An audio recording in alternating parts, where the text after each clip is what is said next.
Next up, Sam and Joe and the crew who put on this fine event asked me to talk for a little bit, and this one is much shorter, about dating. So here is the roadmap for this session.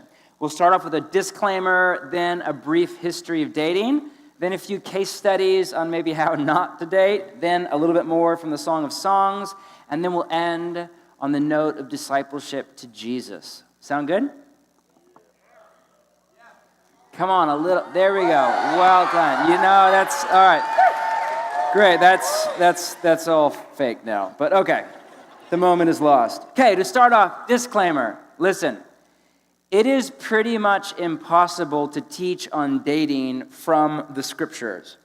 The Bible says nothing at all about dating per se. Relationships, yes. Dating, no. And that's because dating is less than 100 years old. The scriptures were written millennia ago in a totally other language to a very different culture. Because of that, the scriptures don't tell you and I how to date or court or whatever your style is. Every form of romance has pros and cons, and any attempt to claim that one is biblical is doomed to failure. I mean, honestly, like most of what you read in the Bible is arranged marriage. So if you really want to go back to that, I do, now that I'm married and I have a daughter. I'm a huge fan.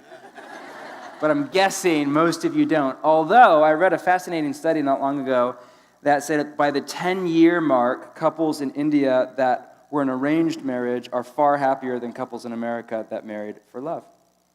That's really depressing for all of you that are about to marry for love. So, as you know, here's what I'm saying. As you know, or hopefully you know this, some of the scriptures are descriptive and others are prescriptive, meaning most of the love stories in the Bible are in the descriptive category. So there's a ton of love stories in the Bible, but there's no command, a man shall ask a woman out with flowers, or vice versa. That's not in the scriptures. As a general rule, where the scriptures are dogmatic or black and white and passionate, we should be dogmatic. Where the scriptures are ambiguous, which is a lot, we should be kind of fuzzy and laid back and unsure. And where the scriptures are silent, we should shut the heck up. Or at least make it crystal clear that we're wading into the territory of opinion. So also, keep in mind that some things that aren't in the Bible are abiblical and other things are anti-biblical. Abiblical meaning they aren't in the Bible, but they aren't at odds with it or the way of Jesus. Anti-biblical, meaning they aren't in the Bible, but they are at odds. So, for example, culturally, it's the man's, and this is changing, but it's the man's responsibility to bring the woman flowers, right, guys? Yes. The answer to that, guys, is yes. I don't care how progressive you are, she still likes flowers, okay? So, is that abiblical or anti-biblical? Abiblical. There's no command in the Bible that says, dude, buy your lady a flower or whatever. It doesn't say that. But it's not wrong. It's not out of sync at all with the teachings of Jesus and the biblical writers. But it's also the norm culturally for couples to sleep together after a couple of dates. Is that abiblical or anti-biblical? Yes, the latter. So my point is that we have freedom, a ton of freedom, and just hear me out tonight, a ton of freedom in how we go about the journey from, hello, what's your name? Sam. To, I now pronounce you man and wife. We have tons of freedom in how we do that, but that freedom needs to be shaped by what the scriptures teach about loveology, meaning a theology of love and marriage and sex and romance. So that's kind of the disclaimer to end all disclaimers, but I need to say that because this next part is more of a lecture than a teaching from the Bible. We'll wade into kind of the wisdom tradition. You'll get a little bit of JM's opinion in there. I just used my name in the third person and initialed my. That's really lame. Sorry. Don't do that in front of a lot of people. It's just really dumb. So I will wade into my opinion at time and time. So there'll be moments when you can disagree, and that's totally great. But we'll still have at it because this is something a ton of you are living in or not living in, and you're really depressed about it, but we'll talk about that later. Now, that said, let's move on to a short history of dating, because as you may or may not know, dating is a newcomer on the scene, and helpful, I think, to know how we got here. It wasn't that long ago that your parents would have made the call on who you married. For millennia, all around the world, in culture after culture, marriage was arranged by your parents or your village, because marriage wasn't just about you. Are you kidding me? How freaking narcissistic. Marriage wasn't even about you at all. It was about your family. It was about your clan. It was about your people. Marriage was about so much more than a man and woman's feelings. That's how it was all over the world. In some cultures, like early Jewish culture, you didn't even meet your wife until the wedding night. In other cultures, you had a say, or at least a voice, in who mom and dad picked out for you. But either way, your spouse was chosen. Who you married was considered way too important of a decision to leave up to a couple of amorous, emotionally incontinent lovers.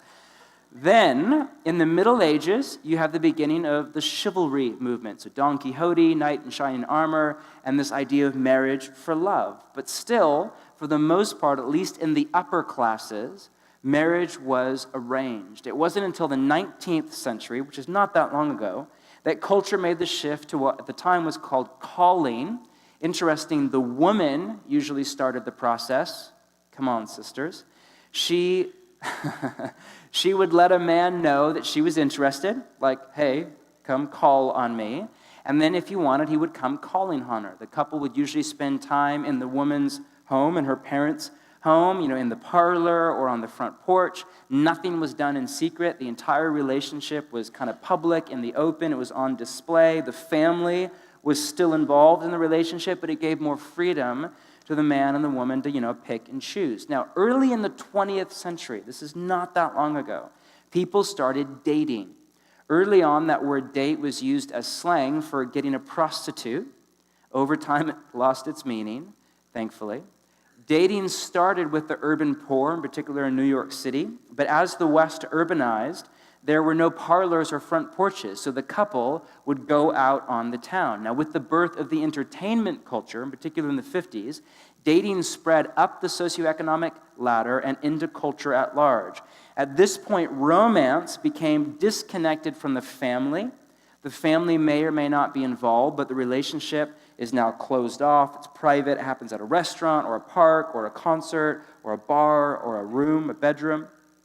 I think we're actually past dating now to a new form of romance. Now, a lot of the time, couples start with sex. What used to come at the end of a relationship, of a romantic relationship, as kind of the sought-after prize once you cross that finish line into marriage, now comes at the beginning of a relationship. A man and a woman meet at a party or a bar, on a trip, wherever. They sleep together, instant gratification. And then if they feel like it's a good fit and want to start a relationship, fine. If not, they move on to the next one. I'm not sure if there's really a name for this one yet other than super lame. Now, with the exception of that last one, there's good and bad in all of these, right? So if you want to kiss dating goodbye and hug courting hello or whatever, that's fine. That's up to you. Absolutely fine. But we all know there are some ways to date, in particular in the church, that just aren't wise. So here's a couple of case studies that I at least see in my church back home, and as I travel around, I see on a regular basis. So first off, this is a couple of examples of how not to date, okay? First off is dating as shopping. These are the people with the list. You know what I'm talking about? Like, he needs to be 6'1", thin but muscular. I mean, not too muscular, not like Vin Diesel, 90s muscular, but muscular. Well-dressed, but not too stylish. That's kind of, lame. Successful, but, not driven. Well-off, but not greedy, and, whatever it is. Like, he just needs to be this, or she needs to be this. These people walk into a room, and they start scanning for somebody who fits the profile. It's like, ding, ding, no, ding, ding, no, 9 out of 10. That's how they think. And sadly, the focus is usually on stuff that is skin deep, literally. Often in a church, it's like the same 12 girls get asked out over and over and over again. This is basically a narcissistic way to go about dating. My advice is, if you have a list, either throw it away or just keep it really, really short. Like, loves Jesus and will go out with me. That's a good starting place. And make sure that your list is not skin deep. And treat, every date, every conversation, every cup of coffee, not as shopping, does he or she fit the profile, but as learning. Like, think of yourself as an explorer when you go out with that person. I want to learn who you are, who God made you to be, where you come from, where you're going, what is stirring in your heart and mind. And then see, as you make that journey, if they are a good fit for who God made you to be. But either way, celebrate that man, that woman, as a person, and in all honesty, as a brother or sister in Jesus. Second way of dating that's no good that I see all the time is dating as the search for the one. There is a long-standing urban legend about the one. You recognize that language? I get questions about it on a regular basis. Is there the one? Actually, there's 3 billion women on the planet. So, yes, I'm pretty sure there's one. But is there, out of 3 billion plus women or men on the planet, is there one? Is there my soulmate or my missing half? This man or this woman made to complete me. Now, this idea sounds so romantic. I love it. You see it in movie, you see it in film, you see it in culture and music. The only problem is that not only is it not in the scriptures, I would actually argue that it's dangerous and it's damaging. This idea does not come from the scriptures, but rather from another ancient writing by Plato called the Symposium. If you've ever read that in philosophy class, Plato, in his overview of Greek mythology, said, and you can go read it, that originally humans were androgynous with 4 arms, 4 legs, 2 faces, male and female genitalia. And they were in rebellion against the gods. So in the story, Zeus, the king of the gods, comes up with a plan. He splits human beings in 2, male and female, to cut their strength in half. And ever since, Plato writes, that we have been looking for our missing half to complete us. Yep, that's where it comes from. The scriptures, on the other hand, teach that, quote, all have sinned and fall short of the glory of God. Meaning we're all kind of a train wreck. We're all a bit screwed up. We're all a bit dysfunctional. None of us are who we are supposed to be. So there is no person out there who is custom fit, made like a tailor, just made for you. Now, that doesn't mean that God is not at work in somebody out there to connect you with that person in a year or 2, 10. Absolutely, I believe that God is involved. But nobody out there is a perfect match for you. Tim Keller, once you get married or get close to marriage, he has this beautiful book out called The Meaning of Marriage. It's basically like mine, just better. And he makes this brilliant point about how, at some level, every other person on the planet is a bad match for you. It's just that hopefully there's somebody who's less of a bad match than all the other ones.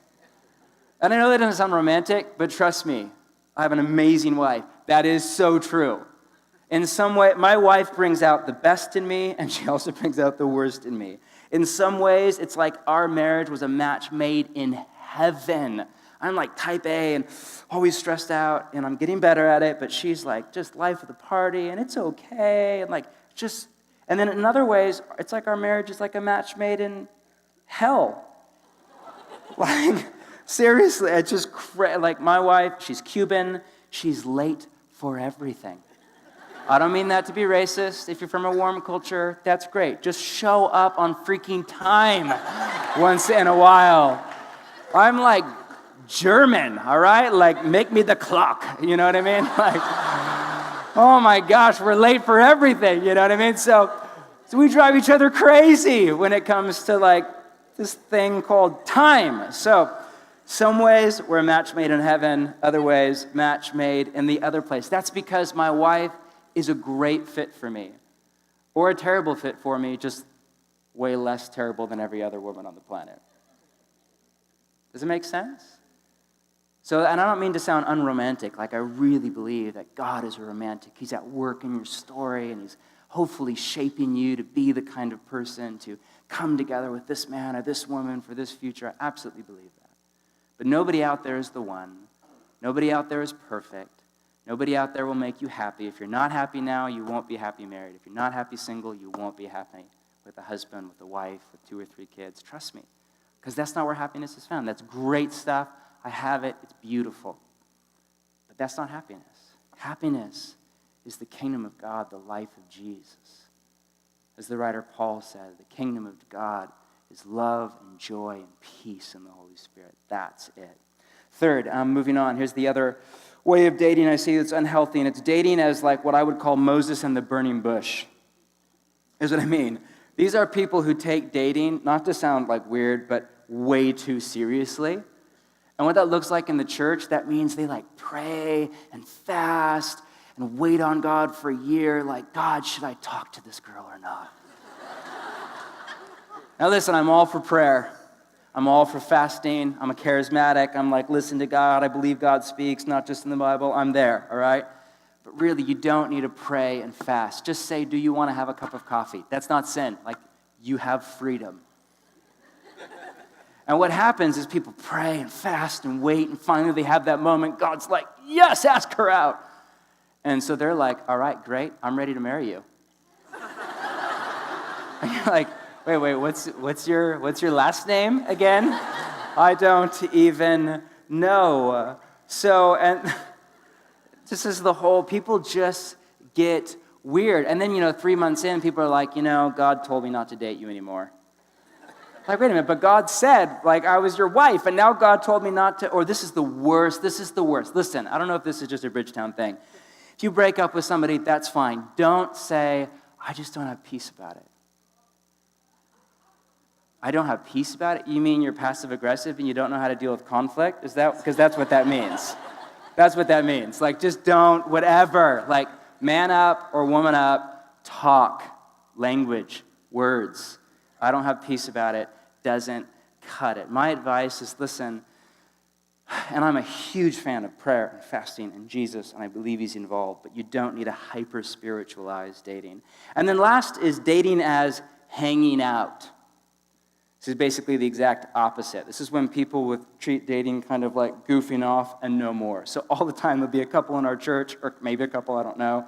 Be like, so, are you guys dating? We're just hanging out. What does that even mean? Like, it just mean you're like not going anywhere with your life? What does that even mean? Like, I don't know really. We're just hanging out. Like, so you're just immature? Is that what you're saying? Or like, what is it? Listen, if you're not ready to move towards marriage, that's fine, but don't lead somebody on who is. And don't stall and don't backpedal. You might be cool to spin your wheels for years of your life, or you might just be at a spot in life, you're a freshman, you're whatever, and you're just not ready to take any kind of a step into a serious relationship. That's fine. Just don't drag somebody else along with you. So, there's a few case studies. I don't know if that hits home down here in Eugene or not, but of how maybe not to go about dating. But that said, what's the right way? What is a paradigm to go forward? And I really feel like as a generation, we're kind of flying blind, right? Because we just don't have a paradigm. There's all this crud and culture and the hookup culture and Netflix and chill, and like there's this whole thing. We know that's lame. And then the church is often like dysfunctional and weird. Like we just don't really have a paradigm. And that's where the Song of Songs comes in. So one more time, turn to the Song of Songs. Once again, right in the middle of your Bible. This time turn to chapter 2. Now, this is a poem, and so it's just like super tricky to navigate and to interpret at any kind of a specific level, but there's still a ton of good stuff in here. Most of this poem is about sex, there's no way around that, but a ton of it is about a romantic relationship, and there's no guidebook on how to date your wife from the Song of Songs. It does not exist, but there are glimpses all the way through this poem of what a healthy relationship looks like pre-marriage or on the way to marriage. The kind of relationship that God says, that's beautiful. Write that down. Put that in the Bible right in the middle for millennia on end, for all sorts of people, all the way down to 2015 in Eugene, Oregon, to open up and read and think through. This, I would argue, is the paradigm that we need to make a way forward through the dysfunction and the mess and the confusion. Now, in the song, there are 4 marks, as I see it, of a healthy relationship. So we'll talk about the line, the friends, and the journey to the day, but then first we'll begin with what I call the chase. So the beginning of the poem, we read about the king calling this woman, the Shulamite is her name, from the village named after her village, calling her out on what you and I would call a date. Now, it's written in the woman's voice, which makes it all the more interesting. Chapter 2, verse 8. Here we go. This one's not quite as kinky. Can I say that word here? Is that? Yep. Listen, my beloved.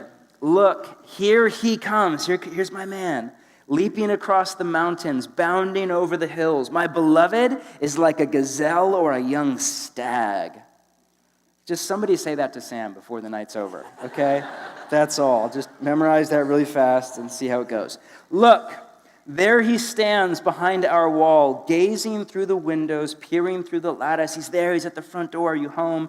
My beloved spoke, and he said to me, arise, my darling, my beautiful one, come with me. See, winter's past, rains are over and gone, flowers appear on the earth, the season of singing is come, the cooing of doves is heard in our land, the fig tree forms its early fruit, blossoming vines spread their fragrance. Arise, my darling, my beautiful one, come with me. My dove in the clefts of the rock, in the hiding places of the mountainside, show me your face, let me hear your voice, for your voice is sweet and your face is lovely. Man, that is so beautiful.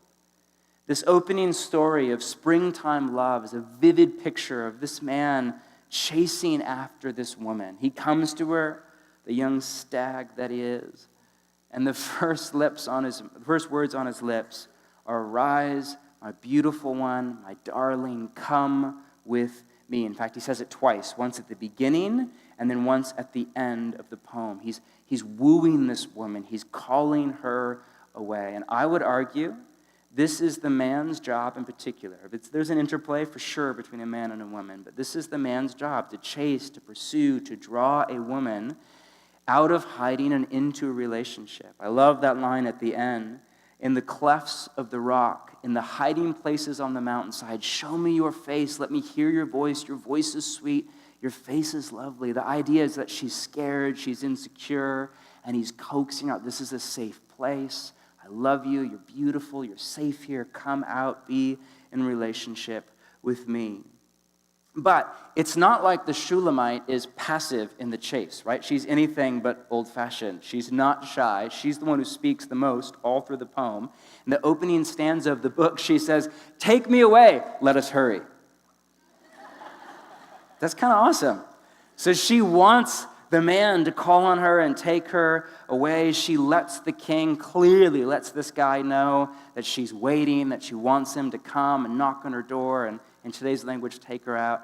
And I think, and feel free to argue that I'm reading too much into the text here, but I think this is how God intended male and female relationships to thrive. It is a two-way street for sure, but I think it's the man's job to instigate, to activate, to take that first step. And I think so because from Genesis 2 on, men are called, and this isn't like in any sexist kind of way at all, but men are called to lead.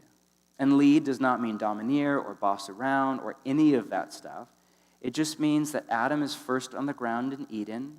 It's Adam that sings over his wife and says, she shall be called woman. It's the man that, quote, shall leave his father and mother and be joined to his wife, not the other way around. And in the New Testament, the writer Paul makes a huge deal, makes a comment after comment how Adam was formed first and then Eve. And that is honestly not sexist or chauvinistic at all. All he means by that is that men carry a responsibility to lead. And lead does not mean boss around, take charge, dominate, be sexist, or any other stupid thing that guys have done in the name of the Bible, which is a gross, horrible misreading of the Bible. All it means is that men are to step out and take responsibility. Guys, responsibility to love and serve and care for somebody. And this is scary because every time that you step out, there's like a chance that you'll fall through the ice, right? Every time you step out, you risk failure, you risk hurt feelings, you risk embarrassment, you risk rejection. You know that feeling like when you finally get up the nerve to ask her out and she says, I don't have peace about it? Or whatever she says. No. I mean, that's just a gut-wrenching feeling. The pain of rejection is deafening. But listen, I know this is not fun news, particularly if you're young, but Rejection is a part of life. No matter how hard you try to insulate yourself, at some point you will fail. It's only a matter of time. I'm just here to encourage you tonight. That's it. All the way from Portland, just to give you a shot in the arm. You will fail. But a central part, listen, a central part of becoming a man or a woman is learning to take risks, learning to succeed, and learning to fail, and learning to fail well. To fail with class and character and strength and backbone and resolve. This is true of love.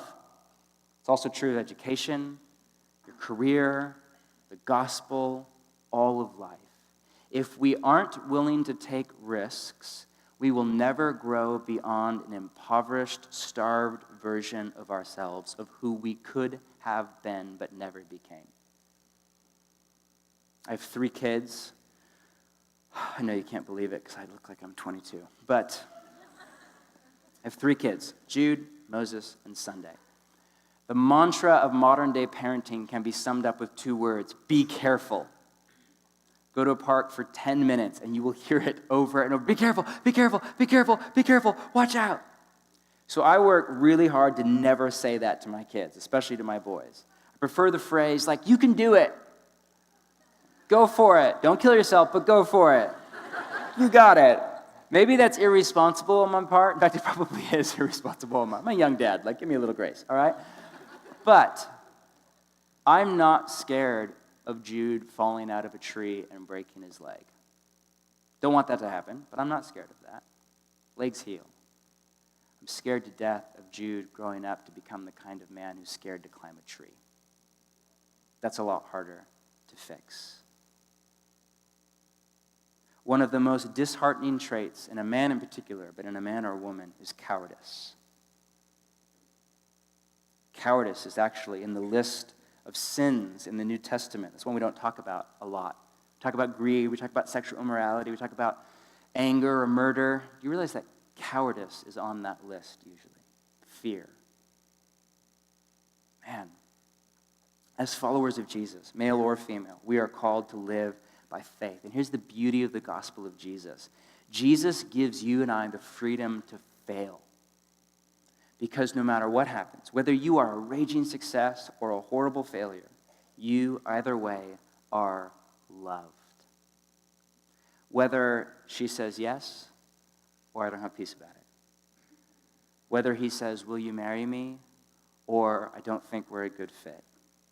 Whether you get into the grad school you want or not. Whether the business or the job happens or not.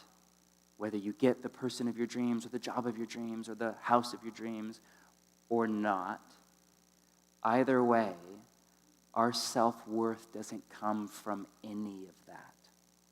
Which means we are free to fail, free to risk, free to dream, free to fall down and then get back up again because it's okay. We're not like other people that don't have the love of the Father. We're not earning our love and our self-worth and our validation and our security and safety in life from the job we have, the spouse we have, the boyfriend or girlfriend we have, how much money we make, where we live. That's not who we are. It's important stuff, but it's not who we are.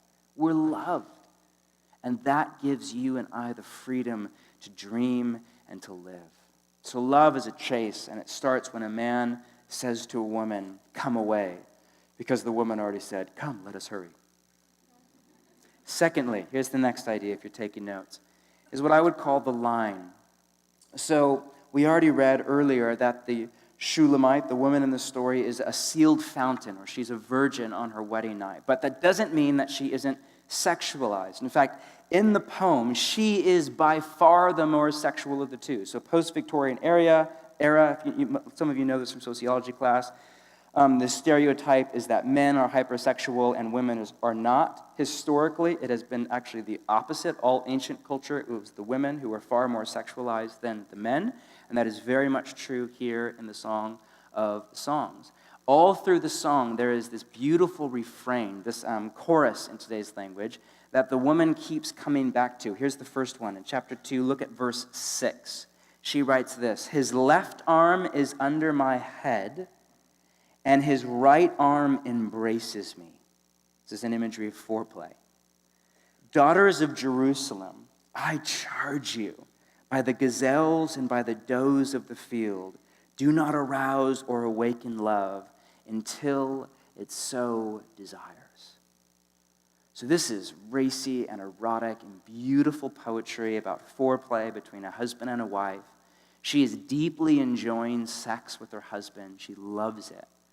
But this is a word to all of her friends, to the bridesmaids at the wedding in today's language, to her unmarried friends. And it's a warning, basically, to not, quote, arouse or awaken love until it so desires, meaning until the right time. Don't arouse the sexual part of a relationship until there's a context for you to play out those desires. So this is a question that we get all the time about the line, right, or whatever you want to call it. How far, when it comes to, there's a whole lot of stuff before sex, right? So what about all of that stuff? Where's the line? How far is too far? There's a lot of ground between a first kiss and intercourse. What's okay and what's sin? We're sexual beings. That's good. God made you that way. But he also made marriage as the context for you to express and enjoy your sexuality. There's no better place. But we're sexualized long before the wedding night. So how do you enjoy and express your sexuality on the way to marriage? Like, how does that work? What's okay? What's off limits? To the woman in the story, to the Shulamite, the question, listen here. The question isn't how far can we go, but when can we start? Her advice, and please, all of you, brothers and sisters, listen to her advice. It's simple, it's straight up, and it's worth following, is don't wake up the sexual part of your relationship until you can follow it all the way through.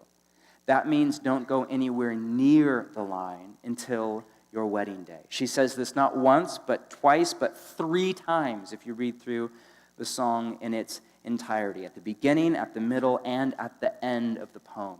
In ancient literature like the Bible, whenever a phrase is repeated like that, it's for emphasis. There was no way to bold or highlight or star or italics or underline how we do today. So if you really had a point that you wanted to drive home, you would just keep saying it. She says it not once, not twice, but 3 times. Don't arouse or awaken love until it so desires. And you need to get this. Please hear me out. Nothing does more to sabotage a relationship en route to marriage or not than porneia, or what Paul later calls sexual immorality. Here are 3 reasons. I know we talked about sex already, but a couple more thoughts. Here are 3 reasons. Let's just start with this. The first one is that in sex, as I said before, 2 become echad, or one. And in dating, this happens long before any covenant is made. There's no until death do us part kind of commitment. Secondly, sex obscures your vision. So when you have sex with somebody, judgment goes out, or even when you mess around with somebody, judgment goes out the window. We've all seen the couple or the girl dating the guy or vice versa, and we're all thinking, what, like he's not good for you, you're better than that, or whatever, but they just can't see it. The odds are it's because they are sleeping together or messing around. And any objectivity they once had is long gone. You know they're not a good fit, but they are blind to it. Because when you have sex with somebody, you're not able to accurately see that person for who they really are. Now, once again, in marriage, this is awesome. Love covers over a multitude of sins, and sex sure helps. But outside of marriage, seriously, it's a beautiful thing. You're like, okay, I like you. But outside of marriage, it's the exact opposite effect. It just makes a bad problem worse. And then third, even if you end up marrying the person that you're fooling around with, you can't build a relationship on sex. You just can't. For starters, it's not sustainable. At some point, you want more out of a relationship than foreplay. You want a friend, you want a partner, you want a mother or a father, you want to do life together for a decade, 2, 3, 4, 5, however long you live. You want to enjoy each other's company and conversation and life and heart long after your ability to even make love is there. When you're dating, there is no way to know whether or not you have that kind of chemistry until you spend a season of time together where sex is not involved. You just have to know if you have that kind of chemistry without sex, because you can't build a relationship on it. And finally, you have to learn to trust somebody. One of the most important things that happens when a couple is dating and not sleeping together is you build trust with each other. Because the day's going to come, most of you are really young, that's fantastic. I'm 35, right? Married 15 years this coming summer. Yep, do the math, that should have been illegal. But there will come a day, 5, 10, 15 years into your marriage, when sisters, you're pregnant, child is en route, you weigh 50 pounds more than you do right now. You feel awkward, insecure about your body. Your hubby is gone on a business trip or camping or whatever. You need to know that you can trust him, even when you don't look the way that you do now. Even when it's not still just fresh and intoxicating, when it's, are the kids asleep yet? Like even when it's that. You need to know if you can trust him. Guys, 5, 10, 15 years into the marriage, when like you have thought of every creative romantic idea that you have, and you ran out like 10 years ago. Like did the picnic, did the poem, I suck at poetry, wrote the song. She's 30 now and she realizes I sing like a dying cow. That doesn't work anymore. Went to Kauai because I have a good job now, but now like it's just debt and we have the minivan to pay off. Like you're just out of options. Like you just don't have, it's like, I wrote you a card.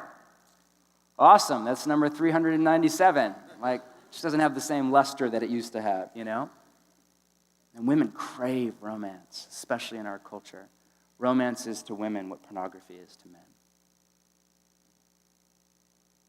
Guys, you need to know 10 years into your marriage when you're not the Casanova that you were while you were dating. Not that you don't work at it, but it's just different season of life. You need to know that your wife will stay faithful to you. Even when you're tired from your career and you have a kid or two and you're burned out and you're busy, you need to know that she will be your wife until death do us part. You need trust. Without trust, no relationship is ever healthy. And so one of the most beautiful things that you are doing, if you have a boyfriend or girlfriend right now, by not sleeping together, is you are growing in character, and you are proving to your boyfriend or girlfriend, I love you, whether you have your pants on or not. And I have self-control over my body, over my sexuality. And I can take my body, my sexuality, and I can contain it and control it and aim it in your direction for the rest of our life. You can trust me. Whew. That is a beautiful thing. My wife couldn't make it tonight. Long story. She usually comes with me. My wife is not home right now, stressing about John Mark, who's going to get home at 2 a.m. Where is he? Who's he with? Right? She's home watching The Good Wife and going to go to bed early. She's not. I'm going out of town for 9 days next week. My wife's home alone. She's social. She's extroverted. I don't wait up at night. What is she doing? Where's she at? No, I know her. I trust her. That's what you want. And that's what's happening right now as you date. That was a tangent, by the way. Sorry. There goes the short teaching. Moving on. The next one, if you're taking notes, is friends. So the chase, the line. Third is the friends. So the song is more like a play than really a song. So it has characters. Think of a play. Think of Shakespeare. You have the king, you have the Shulamite, you have these friends we keep reading about. These are people, kind of think of the unmarried bridesmaids, who speak into the relationship. From the beginning, the friends affirm the relationship as a good thing, if you read through the poem. Later, they help the couple navigate the road to marriage. At one point, the Shulamite is lost. Where's my man? And they help her find her soon-to-be husband. The point is, this couple wasn't alone. So a story about a man and a woman is also a story about her friends and her family and mom and dad. All of these people who have a voice into the relationship to give input and wisdom and rebuke and clarification. We live in what is hands down the most hyper-individualistic society in the world, right? And we are one of the most hyper-individualistic generations in that society ever. But there is no way to date well in isolation. Some of you are learning that the hard way. You're away from school, your family's not here, you have a couple of friends, but not a ton. You're kind of sort of involved in a church, but you've only been here 3 months, and you're not really yet. And you're dating somebody. Fine, that's great, but there's no way to date well, I don't think, in isolation. You have to be a part of community.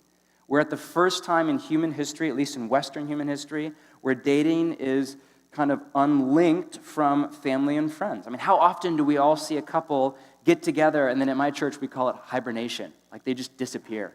You're like, you started dating, we were friends, and then now it's like, where are you?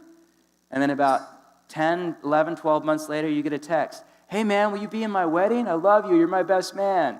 Like, I haven't seen you in a year. Like, where have you been? I'm just saying, all I'm saying here is that if you open up your relationship to people you know and trust and give them a voice to speak into your relationship, whether you're early on or thinking about dating somebody or thinking about should I propose, you will do well. It's a great line in the wisdom literature that talks about how in the multitude of counselors there is safety. The more people that you have who love you, know you, and speak into your relationship, know you, know the person, can walk with you in community, out in the open, the better you will do. But that means that you have to actually open up your relationship to scrutiny, which is a little bit scary at times. You can't hide or fudge it, but it's so beautiful and good and important. So who are the people that you trust? Who are the people that you know you, that you're hopefully in community with? Hopefully you're learning at this age of your life to live not alone in isolation, but in community. Man, invite those people to speak in. Finally, fourth, if you're taking notes, is the journey to the day. So in chapter 3, we read about this long-awaited wedding day. So chapter 3, verse 6, who is this coming up from the wilderness, like a column of smoke, perfume with myrrh and incense? Look, it is Solomon's carriage. This is the man, the king, escorted by 60 warriors, the noblest of Israel, all of his posse. All of them wearing the sword, all experienced in battle, sword at his side. King Solomon made for himself the carriage. He made it of wood from Lebanon. Its posts he made from silver, its base of gold. Its seat was upholstered with purple. I love this line. Its interior inlaid with love. That's so good. Like, man, my ride has rims, 15-inch. It's all murdered out. The interior is inlaid with love. Like, it's awesome. Daughters of Jerusalem, come out and look, you daughters of Zion. Look on King Solomon wearing a crown, the crown with which his mother crowned him on the day of his wedding, the day his heart rejoiced. Now, here's the point. The first half of the song, chapter 1, 2, and 3, has this like movement, this inertia to it. The poetry kind of moves forward and builds up to this wedding day. And that, I would argue, maybe I'm reading too much in the text here, but I would argue that's what a healthy relationship is like. It has motion, it has inertia, it has cartography. It's mapping something out and going somewhere. There's a beginning and an end to the journey. All healthy relationships are either moving towards or away from marriage. That is a key piece of romance or dating or courting or whatever your style is before marriage, to answer the question, should we or should we not spend our life together? Dating to date is stupid. It's not like wrong. It's just kind of a waste of your heart and money and time and mental thought process. You're not looking for a boyfriend or girlfriend. You're looking for a husband or wife. Now, I'm not saying that you need to freak out and stress and once again pray and fast. Should I ask her out? Like, not at all. I'm not saying it's wrong to go have dinner with somebody that you like or think is beautiful or whatever. Not at all. But you have to remember that the point of your relationship isn't your relationship. A relationship, in particular a marriage, is a means to an end. It's built around something greater. And a healthy relationship gets that early on, long before the wedding day. That as we date, as we spend time together, this isn't just about I like you and you like me, let's hang out. Nothing wrong with that. Man, this is about something bigger. We're going somewhere together. So there it is, the chase, the line, the friends, and the journey to the day.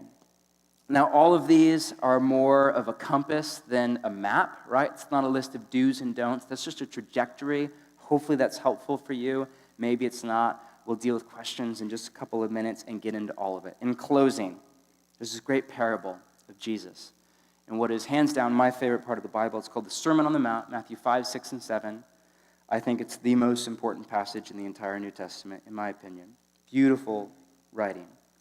And at the end of this sermon, after Jesus writes about everything that it means to be an apprentice and kingdom living to Jesus of Nazareth. At the end, there's this beautiful metaphor where Jesus writes about two houses. And he writes this: everyone who hears these words of mine and puts them into practice is like a wise man who built his house on the rock. But everyone who hears these words of mine and does not put them into practice is like a foolish man or woman who built his or her house on sand. Now, I read that and I think, okay, house, building metaphor. This is the ancient Near East.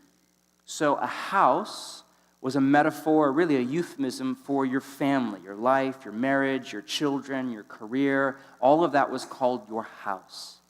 Jesus is saying, if you build your house, your life, your career, your future, eventually your marriage, if you have kids, your family, if you build all of that on obedience to the teachings of Jesus, go read Matthew 5, 6, and 7. Go memorize Matthew 5, 6, and 7. Go spend the rest of your life learning how to live Matthew 5, 6, and 7. If you do that, those 3 chapters of Scripture, the teachings of Jesus, if that becomes the bedrock, the foundation, the level ground, and you build your entire life off of that, you will do well. But no matter what comes against you, storms are this metaphor, obviously, for just hardship and suffering and struggle. But if you don't, if you build your house on pop culture, your feelings, your wants, what's easy, what's fun, flavor of the week, what you feel like, if that's what you build your life on, your relationship on, eventually your marriage, your family on, then when life gets tough, and for a lot of you, it will, at some point, the crap will hit the fan. When that happens, man, your life will start to crack and crumble. But it doesn't have to be that way. What does it have to do with dating? Everything. How many of you are under the age of 24? Beautiful. Eugenians? What are you called again? Eugenites. The Vulcans, exactly. That's beautiful. Right now, I can say this because I'm a decade older. Right now, you are laying the foundation for the rest of your life. You are becoming the kind of person that you will be 50 years from now.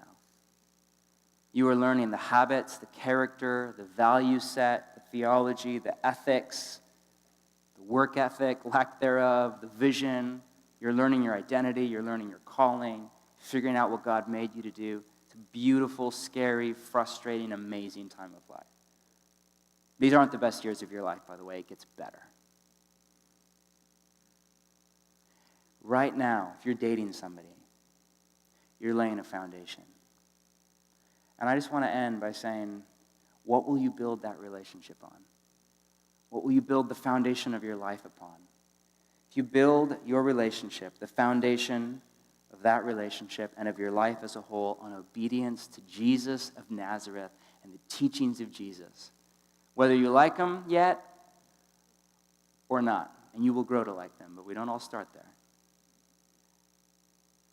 Whether you agree with Jesus or not, whether it's cool or not, you build your life there. Jesus, he's my rabbi. He's my teacher. I follow him. He's more than my rabbi. He's my king. I worship him as the coming, as the embodiment of the God who made me. That's the starting place.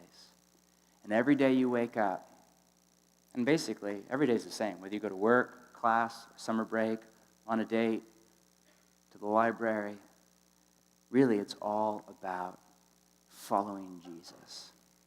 That's how you build your life. You will do well. You will set yourself up, not for a life free from pain. Storms will come. Crap will happen. It just is. But through all of it, you will have a house, you will have a relationship, you will have a marriage, you will have a family, you will have a character, you will have a vision, you will have a personhood that will last you the rest of your life with joy. That's what I want for you, and I barely even know you guys. That is absolutely Jesus' vision over your life. And I just want to speak Jesus' vision over your life. All of you can do this. All of you, no matter where you come from, whether you come from this idyllic, picture-perfect, awesome home, or your home was a mess. Whether you've done everything right, you're here and you're a virgin, or whether you've done everything wrong. Whether you're on board with all the teachings of Jesus, or you're still having a really hard time with a lot of it, you can do this. You can follow Jesus. You can become the kind of people who build a house out of your life that lasts through everything. So Jesus, I just pray this over this huge expanse of people, hundreds of people here tonight. Just pray for you to speak your identity and your calling over everybody here. Pray for your freedom and your release. Pray that you would implant deep in every heart and mind, deep in the will and the soul of every man and woman here, a burning desire, God, to follow you, a flame that just will not spark out, but will grow and expand into an unquenchable fire. Just pray you will have your way. Light people up from the inside out for life to follow you, Jesus, because that's what it's all about. Amen.